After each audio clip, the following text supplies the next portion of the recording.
ঈশ্বরদীতে শিক্ষার্থীদের মেধা বিকাশ ও শিক্ষার মান উন্নয়নে বৃত্তি পরীক্ষা অনুষ্ঠিত হয়েছে। প্রতিনিধি সিয়াম আক্তার সাজিদ জানান, শুক্রবার সকালে বেসরকারি শিক্ষা প্রতিষ্ঠান গ্রিন ক্যাম্পাসের পক্ষ থেকে গার্লস স্কুল অ্যান্ড কলেজে এই বৃত্তি পরীক্ষা অনুষ্ঠিত হয়। 2 শিফটে অনুষ্ঠিত বৃত্তি পরীক্ষার প্রথম ও দ্বিতীয় শিফটে প্রথম শ্রেণী থেকে দশম শ্রেণীর মোট 1000 শিক্ষার্থী পরীক্ষায় অংশ নেয়। পরিচ্ছন্ন ও শান্তিপূর্ণ পরিবেশে অনুষ্ঠিত পরীক্ষায় অংশগ্রহণকারী শিক্ষার্থী ও অভিভাবকরা প্রশংসা করে বলেন, ঈশ্বরদীতে এই প্রথম এই ধরনের বৃত্তি পরীক্ষা অভিভাবক ও শিক্ষার্থীদের আকৃষ্ট করেছে। এই পরীক্ষার মাধ্যমে শিক্ষার্থীদের মেধা বিকাশে সহায়ক ভূমিকা রাখবে।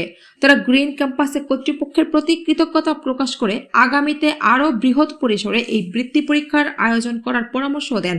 গ্রিন ক্যাম্পাস কর্তৃপক্ষের অনুরোধে ঈশ্বরদী উপজেলা প্রেস ক্লাবের সভাপতি ও জাতীয় সাংবাদিক সোসাইটির কেন্দ্রীয় নির্বাহী পরিষদের সাংগঠনিক সচিব তৌহিদ আক্তার পান্না পরীক্ষা কেন্দ্র পরিদর্শন করেন। এই বৃত্তি পরীক্ষায় অভিভাবকদের উপচে পড়া ভিড় লক্ষ্য করা যায়।